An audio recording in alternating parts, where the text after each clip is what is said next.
But gentlemen, speaking of talking about games, we got to get into the big topic of the show. Obviously, you saw by the thumbnail that it is Spider-Man potentially, releasing on Xbox. It hasn't happened yet, but last week, gentlemen, Helldivers 2 is officially announced for Xbox, releasing on the same day as Gears of War. And why that's such a wonderful story is Gears of War is landing on PlayStation for the first time, and Helldivers 2, a PlayStation exclusive, landing on Xbox for the first time. Both on the same day. August 26th is going to be one heck of a day for gamers.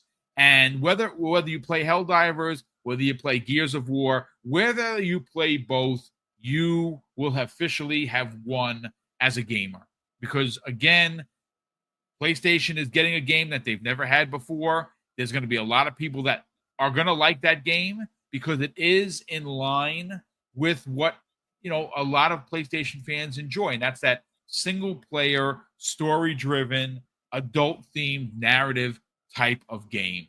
That's everything that Gears of War is. It's the original. It's been remade from the ground up. It looks gorgeous. It's going to run great. And it has all the multiplayer. So if you are a multiplayer guy or gal on PlayStation, have at it. Well, Helldivers 2, I think, when you look back at where we've gotten to now, this all started with MLB The Show. Now, MLB The Show was an exclusive baseball game that did very well for Sony for many, many years, right? Eventually, what started to happen is the sales did not equate the amount of money that was being spent via the licensing. And at some point, MLB was like, listen, either you put this on other places or we're going to pull the license. And Sony said, well, we like money. We're going to make this. And they released it on Switch. They released it on Xbox. And they released, I don't know if it's gone to PC or not. I don't actually know. But I know that it's on the 3 major platforms. And which game was this, Boom? MLB The Show. Oh, okay.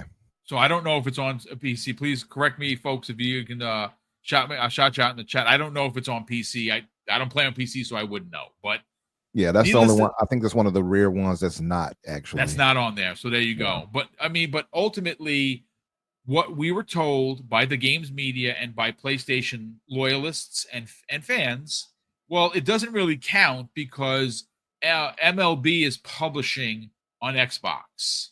That's what we were told. Okay, I could see that argument. I'm not going to fight you on it.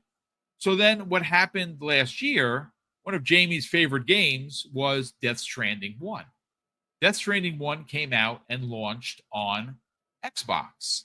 To a lot of people's shock, right? But that was not published by Sony Studios or PlayStation Studios. It was published on Xbox by 505 Games, who, by the way, published that on PC. So we were told, well, that doesn't really count, Boom, because PlayStation Studios did not publish it, so it doesn't count. Oh, okay, that's fine. And then last week, after all the bad news happened on Wednesday, Thursday morning, we wake up to find out that Helldivers 2 is not only coming to Xbox, was not only developed by Nixxes, who is a Sony-owned first-party studio, but it's being published by PlayStation Studios. Well, folks, there it is. There is your third-party PlayStation. Now, is this a shock? Well, for some fanboys and console warriors, I suppose it might be. But for everybody else, I don't think so. Why? Well, because Sony's a corporation. They like money. And they want to continue to make money. And you know who's not making them money? Their fans.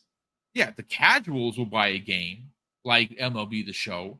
But they're the loudest members of the games community. Jim Ryan told you before he was fired that you guys aren't enough. And you're not. And, Jamie, you made mention of something earlier that I just want to kind of just harken back to. You talked about blockbuster films versus blockbuster games. I mentioned this last week, and I could pull it up, folks, but it's you can go search it for yourself. Spider-Man No Way Home, incredible film, right? You had all three Spider-Men from different universes with Doctor Strange and basically the Sinister Six. It was freaking amazing. Really I've seen great that movie. film 25 times. It's kind of funny because you say that because so many people, after the Endgame MCU, I'm like, you all didn't see the Spider-Man movie? That was excellent. That is phenomenal film. Guess what? That film cost $200 million to make. I'm surprised it only cost that much. Right. So that's a lot of money. Spider-Man 2, which was outsold by Helldivers 2, P.S. by the way, cost $315 million to make. $115 million more than Spider-Man No Way Home. Film versus video game. That's a reality, folks. So this is why Sony, as a corporation, is not going to start and stop with Helldivers. Now, what I'm hearing, and this is the pushback we get on this, is, well, it's a service game, Boom, so it makes sense. Oh, wait a second. It makes sense now? So you don't think something like Spider-Man is going to come over? Because, by the way, if you didn't know, last year, Marvel upped the ante of what PlayStation has to pay them. They were paying 25% of every game sold went to Disney. Well, now that's been boosted up to 35% as of last year. 35% of every Spider-Man game sold goes to Marvel. At what point does somebody, and mind you, Sony is a public traded company, which means that the people that invest in that business are going to look at, say, wait a second. Xbox has 5 of the 10 slots in our top 10 most paid games, and we are doing what? Spider-Man 2018 is literally sitting on a digital shelf doing nothing. As a matter of fact, I don't even know, because they pulled it once before, if it's in PlayStation Plus. Can anybody in the chat tell me if they put it back in there? Because they pulled it out right before Spider-Man 2 was released. So people could go buy Spider-Man 2018 and the Miles Morales 2-pack. That's what they did. You know why? Because they like money. They're a corporation. They're not your friends. They want their money. So, of course, this long-winded conversation, I'm going to go right back to Jamie Moran. Jamie, I think Spider-Man 2018 and Miles Morales is going to be a $70 2-pack that is going to be developed by Nixxes. I don't know when that's going to happen, but that is going to happen because Marvel wants to make money.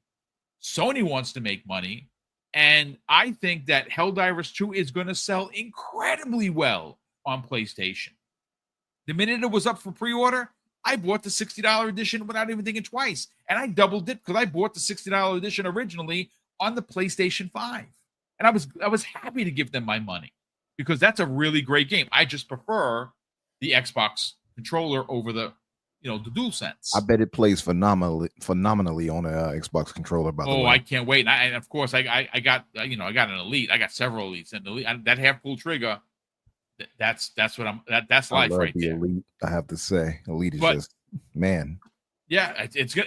I cannot wait to play it. I'm very excited for the 26. I'm going to be playing both games. Jamie Rand, do you think Spider-Man is next? And more importantly, do you think, because there was a report that there's a rumor, and again, it's folks, take it with a huge grain of salt, that something like the Last of Us 1 remake and even the Uncharted trilogy could find their way to Xbox.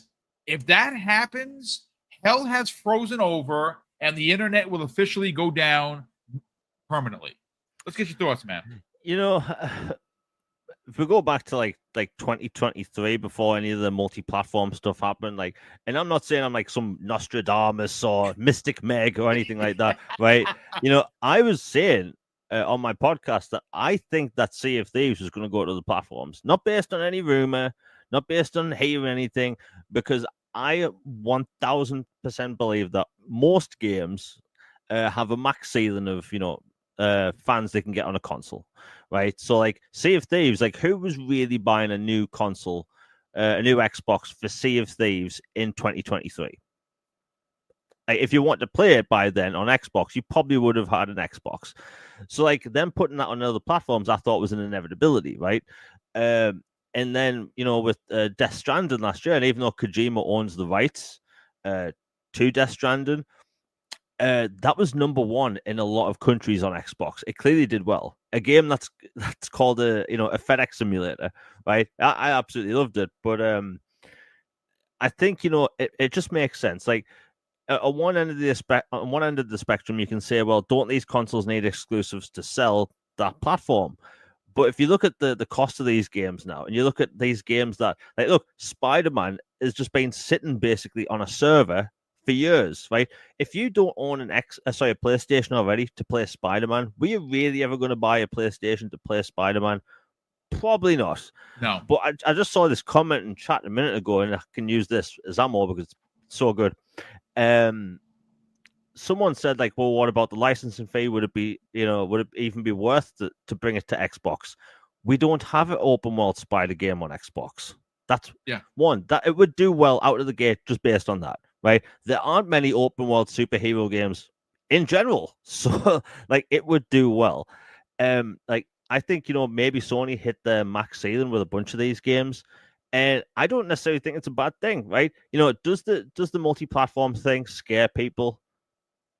Yeah, but at the end of the day, right, like Gears of War Ultimate Edition came out in 2015, right? The people that are gloating that they're going to get to play Reloaded on PlayStation this year, they're gloating that they're going to play a 10-year-old remake of a 19-year-old game, right? And if people are really angry about that, why? You've already played it. You played it 10 years ago, right? This version is the same game. It's just 4K 60. That's it. Nothing different. Yep.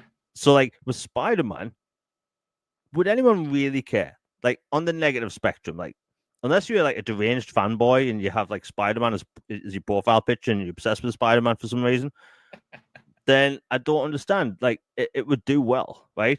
Things like, a Days Gone, right? Days Gone came out in, 2019? It sold over 10 million copies. Sony decided to not make a sequel because it didn't do well when it comes to Metacritic scores, which, to me, is mind-blowing. Like, why not put that on Xbox?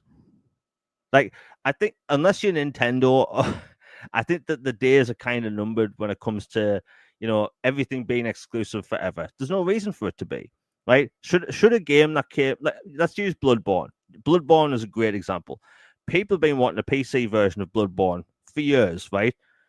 If they released a PC version of Bloodborne, let's say tomorrow, would anyone really be angry on PlayStation? Because you've had 12 years to play the bloody thing.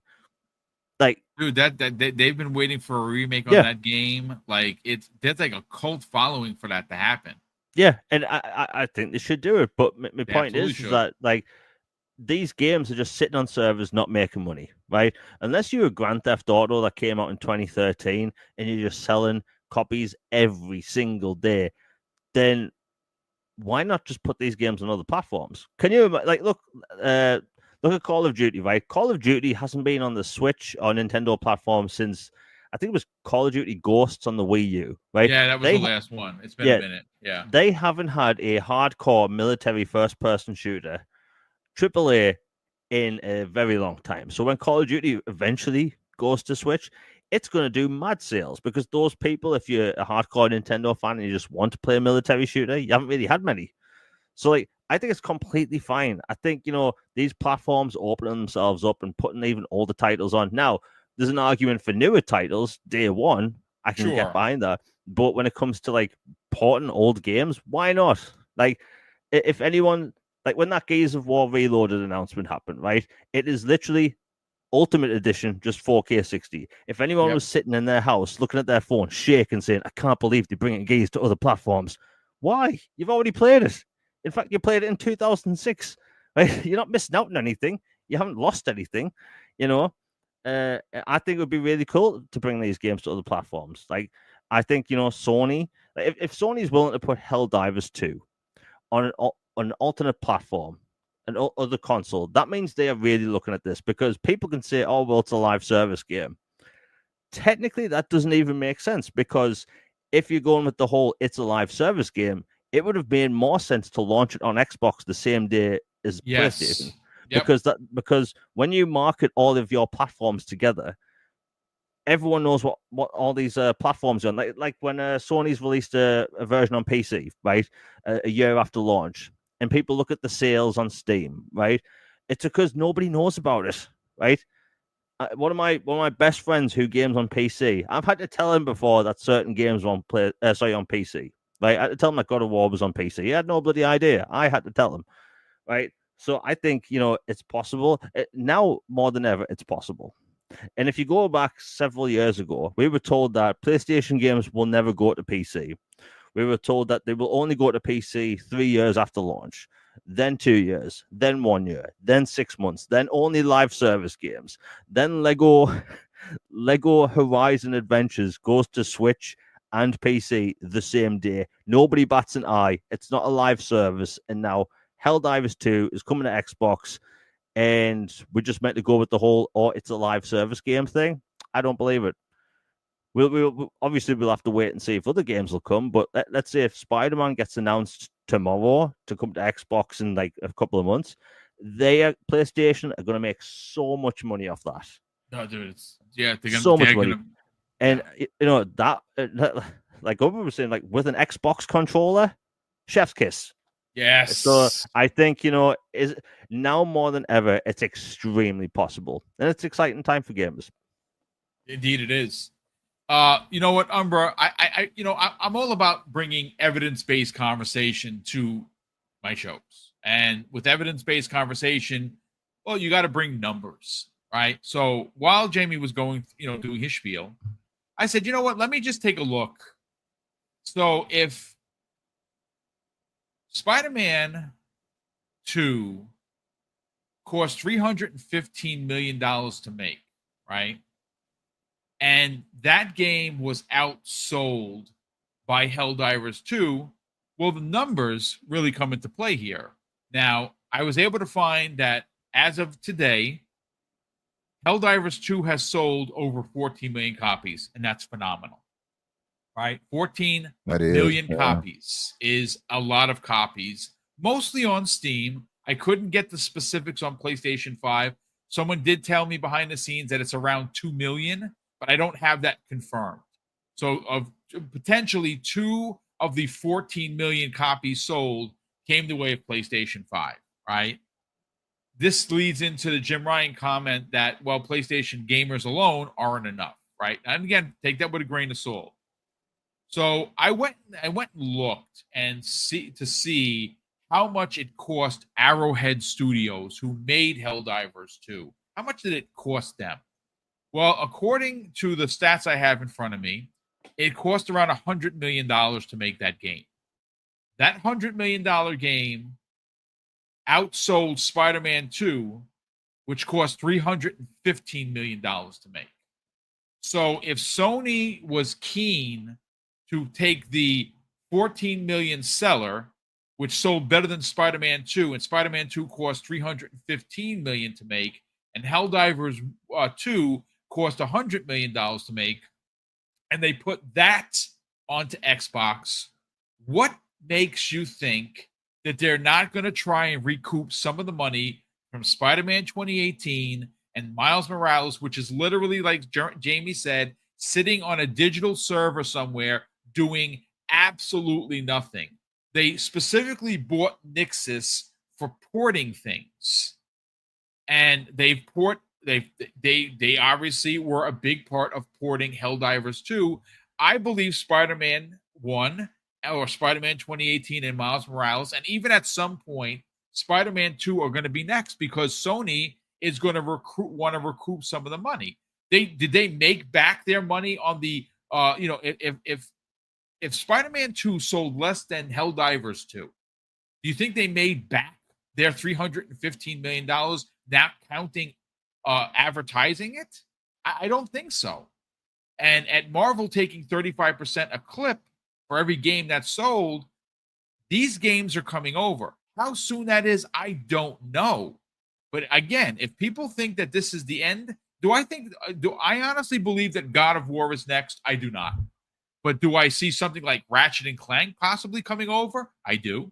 Do I see something like a Last of Us remake? Could you imagine how the internet would just literally crack in half, like hell came to earth, if The Last of Us 1 remake launched on Xbox? Let's get your thoughts and your takes on some of the numbers, and more importantly, whether or not this is the foot in the door for Sony going full third party.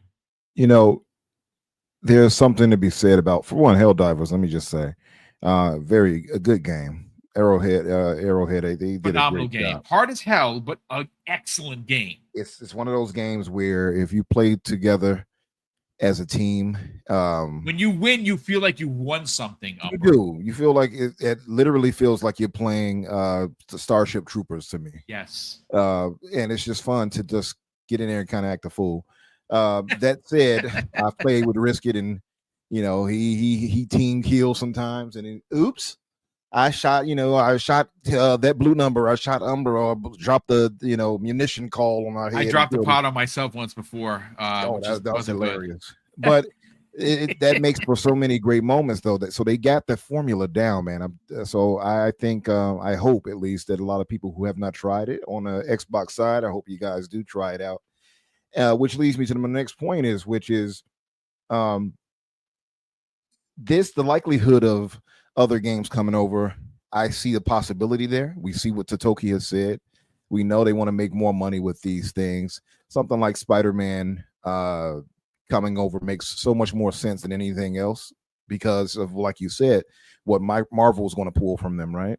We've already seen how I don't want to say restrictive. What's the word? We've already seen how demanding they are with their return off the leaks from Insomniac with Wolverine, right? So we know that it's like they want their money, and they absolutely, have the strength of the IP to demand that, right? So that's what Wolverine. Spider-Man is the most profitable superhero in the world right now, right? Probably, not even probably. He's the highest merchandise sales and all that. Unless that's changed, he used to be number one from what I remember. Worldwide known. They can absolutely demand more. And if any game could, get that argument for it being everywhere so Sony can profit more, to also pay Marvel to continue having that as an IP, it will be Spider-Man. It's been out long enough, both that and Miles, the swagger of a black teen Morales game. So yeah, it makes perfect sense for that to eventually be one of the games to happen. Live service, obviously, if we're just keeping it real, it makes the most sense, and that's why we're seeing something like Helldivers coming over, because it is live service. If it had lived, Concord, as much as an undesirable as it may have been to most people, probably would have been one of the games to come over too, right? So yeah, this makes a ton of sense for that reason. What I will say is this: it is contingent upon a few things. First off, I can see them porting older games too, right? The Last of Us, the what's that zombie one? Days Gone would be a great pick, dude. That would sell really well on Xbox, brother. That would sell gangbusters. Yeah. That maybe Returnal, like all those types of things I can see happening if provided people buy things like this. So if we, for instance, jump, and I'm not saying this is like, hey guys, go out and get this so we can show them, but if you want to incentivize that, listen, this is going to sound like double speak. It's also probably going to come off as fanboy-ish, but I'm just going to keep it real. We can do that and kind of force Sony's hand to say, hey, we got some money over here to be made. Let's get some games over here, right? Yep. But then I keep going back to this.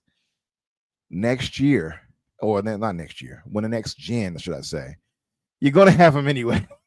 Yeah, again, I actually said that on a post as well. It says, whether they bring them over officially or they get them through the next Xbox players are going to be playing PlayStation games. That's a great point. Yeah, it's happening one way or another. Now, it might not be day and date necessarily because of Steam. Sometimes, Sony won't drop the games day and date, but a little patience will go a long way for you.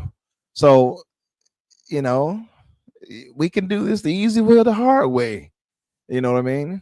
It's going to happen one way or another. That's the way I look at it. If you're invested into the Xbox ecosystem, I think you're gonna enjoy it anyway. And it goes back to what you were talking about earlier with the games dropping to Steam. However many they may be, they're a lot. Think about all those games you all will get next gen. And I say you all because I'm already on PC. I don't want to act like I'm still on Xbox like you all. I'm not. So I'm just gonna keep it real. I'm gonna keep it real, you know. But I got love for Xbox. I'm not saying it like I don't want what they got. I'm very excited for next gen for everybody here, because if you're strictly to that and you say, hey, I just want to stick to console gaming, well, you're about to be rewarded with next gen, in my opinion, and you'll get everything, including some Sony games. So that's the thing. Like, even if they decide, hey, we're not going to put that over there, you're going to get it anyway. Just might be a bit of a time, right? You know, might be, unless it's live service, then you're going to get it day and date, right? Because they're not going to hold off on that on Steam. They're going to put it out there day and date. So there is that. But yeah, I think, you know, because I also look at it like, what could profit Sony instead of having it just that Steam be that middleman? Well, to sell it themselves on Xbox, right? That's the quick and easy way around it. Or have their own storefront that they put out on PC. That's one way around it, I suppose, even though still it'll likely be accessible. But, you know, I'm just saying, like, there is that. So that being said, listen, I don't know how fast it will be for first party titles, but if I had to pick one, I think you're right that Spider-Man would be that one. Any licensed type one, just because of how much it's taken this, you know, Spider-Man, Wolverine, those types right there. I could see those, you know, I mean, coming over sooner than later, I would say. And then maybe they might decide, hey, let's get some of these older titles over there. You know, I'll say this too. I saw the reaction from a lot of the Sony guys just from Helldivers. And I'm like, if you're acting like that over Helldivers, I would hate to see what happens if they brought over, you know, one of their mainstay. Dude, you know, the internet would crack in half, brother. It would be something. That would be amazing. I saw some people say, this is my last PlayStation over Helldivers. I saw the video. I saw what you're talking about. Yeah. Now imagine like God of War coming over. Oh, can you imagine? It'll be a war or something. Anyway, off. So I say all that to say, listen, I don't act like I'm not going to enjoy it either. I would love to see it too. I'll be honest with you, brother. I would love to see it. Anyway, that said, yeah, I would just say this. I'll end it on a positive note. Helldivers 2 is excellent, you all. So when it comes over, I'm not telling you what to do, but it is a great game. You all will enjoy it. So, and it's cheap comparatively, right? It's what, $50 or whatever, $40? I think it was $39.99 for the regular, $40 for the regular edition, $60 for the deluxe edition. Yeah, get you a $40, get you a $40 game and enjoy that. Yeah, well worth every penny. Well worth every single penny. 100%. I'm not even just. We're not just saying that. Like, it's legitimately. It's a great game. Yeah. And Arrowhead, by the way, to their credit, are great devs. They've never been about the console war nonsense. Whenever you see these guys like, oh, let's team kill Xbox guys, they came out against that. They've always been positive of pointing out the homage to Halo in there, because they very clearly, if you play the game, you'll see they have clear references to Halo in it. Like, it's kind of funny. Actually, they have a clear love for Halo. So these guys are legitimate in my eyes. I would love to reward them. So I would, and you all too, because it's a great game. So give it a chance. I think you all will enjoy it. I hope that they at some point have hell jumpers in the game, even Spartan outfits. I really hope that happens. I'm going to buy it. I promise I will buy it. If they drop any ODST crossover, whatever, with the hammer. Oh, automatic, guaranteed. Well, listen, it's perfect for it. Actually, it's literally perfect for it. It literally is. Again, if they like money, and I'm sure that they do, they are probably already designing ODST drops, hell jumpers skins, where Xbox players will be able to buy it. Whether it be Spartan armor, whether it be ODST, I don't care. Whatever it is, if it's Halo related, you got my money. You're gonna get my money. It's guaranteed. Guaranteed you got my money. And the thing is that, like, I was like, I'll just play it on PC because I got it on PlayStation. I was gifted it on Steam, so I have it in two places. But if they put that in this like exclusive to Xbox, you know, to get the Spartan stuff or whatever, then I'll be playing on Xbox. I have no problem. I have no problem playing on Xbox.